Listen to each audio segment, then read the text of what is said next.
Credit card का कितना impact पड़ा आपकी लाइफ में, मैं आपको एक छोटे एग्जांपल से समझाऊंगा कि जब आपके पास क्रेडिट कार्ड नहीं था, लेट्स सपोज आपकी सैलरी 20,000 रुपये थी उस टाइम। एक एग्जांपल के साथ लेके चलते हैं इसको, और उस 20,000 की सैलरी में आपकी सेविंग्स भी हो जाती थी, आपकी जो डेली नीड्स है वो भी पूरी हो जाती थी, आपकी रिक्वायरमेंट भी फुलफिल हो जाती थी।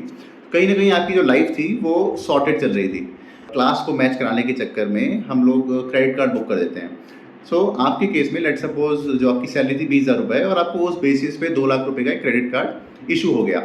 अब क्या होता है कि एक फ्लिपकार्ट या अमेजोन की सेल आती है, और उसका सीजन चल ही रहा है कि जो एप्पल के प्रोडक्ट्स हैं वो डाउन हो रखे हैं। आईसीआईसी क्रेडिट कार्ड पे डिस्काउंट चल रहा है, एचडीएफसी पे, अमेरिकन एक्सप्रेस पे, सब पे डिस्काउंट चल रहे हैं। आप ही इसी ट्रैप में फंस जाते हैं और आप अपना जो क्रेडिट कार्ड है उसको स्वाइप कर देते हैं एक आईफोन या मैकबुक लेने के लिए। लेट्स सपोज उस प्रोडक्ट की कीमत 1 लाख रुपए है और रियलिटी में जो आपकी सैलरी है वो 20,000 रुपये है। आपने कहीं ना कहीं अपने लिए अपकमिंग मंथ में 80,000 रुपये का लोन रेडी कर दिया। कहाँ अगर आप इसको पहले से कंपेयर करेंगे, जब आपका क्रेडिट कार्ड नहीं था तो उस टाइम आपकी जो लिमिट थी, स्पेंडिंग लिमिट, वो सिर्फ 20,000 रुपये थी और उसमें भी आपका गुजारा चल रहा था। अब आपने इस प्रोडक्ट को बाय करने के बाद अपने ऊपर 1-1.5 लाख का लोन चढ़ा दिया। अब इस चीज़ को भरने के लिए हम नेक्स्ट मंथ अपने रिलेटिव से, फ्रेंड से, कहीं से भी पैसा इकट्ठा करते हैं, उधार मांगते हैं और इस क्रेडिट कार्ड के बिल को फुलफिल करने के लिए लग जाते हैं। ऐसे फिर नेक्स्ट 3 मंथ्स बाद, 4 मंथ्स बाद जब हम इस लोन से उभरते हैं, तब तक कोई और प्रोडक्ट लॉन्च हो चुका होता है या कोई और ज़रूरतें निकल जाती हैं। उस बेसिस पे हम फिर से डिसीजन लेते हैं और क्रेडिट कार्ड को स्वाइप मारते हैं।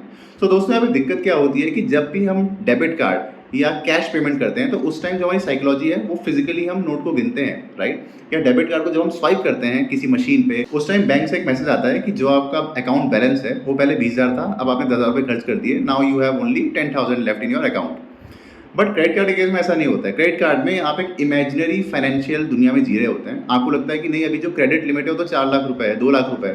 बट दोस्तों, वो रियलिटी में आपकी क्रेडिट लिमिट नहीं है, it's a loan which you are taking from the bank.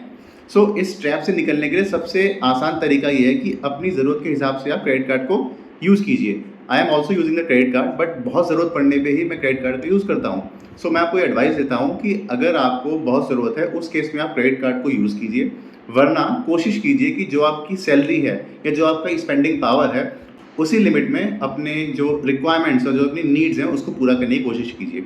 एक ज़माना वो भी था जब आपने अपनी सैलरी स्टार्ट की थी और आपकी सैलरी लेट सपोज सबसे लीस्ट 10,000 15,000 रुपये रही होगी। उस टाइम भी आप लाइफ को एंजॉय कर रहे थे, और आज जब आपकी सैलरी 1 लाख रुपये 2 लाख रुपये हो गई है तब भी आप अपनी लाइफ एंजॉय कर रहे हैं। हम इतना ईजिली क्रेडिट कार्ड के ट्रैप में इसलिए फंस जाते हैं बिकॉज वो ऐसा प्लास्टिक मनी है जिसको आप जब चाहे स्वाइप कर सकते हैं। बहुत से लोग तो मेरे जानने वाले उससे कैश निकालते हैं, बहुत से लोग उसका मिनिमम पेमेंट करते हैं, बहुत से लोग एक क्रेडिट कार्ड से दूसरे क्रेडिट कार्ड का बिल पेमेंट करते हैं। ये सारी चीज़ें ट्रैप टू द ट्रैप है, मतलब आप कहीं ना कहीं धीरे धीरे इस ट्रैप में फंसते जा रहे हैं। द बेस्ट वे इज़ अपनी जो रिक्वायरमेंट्स हैं उसको कैटेगराइज कीजिए कि ज़रूरत किस चीज़ की है और शौक किस चीज़ का है।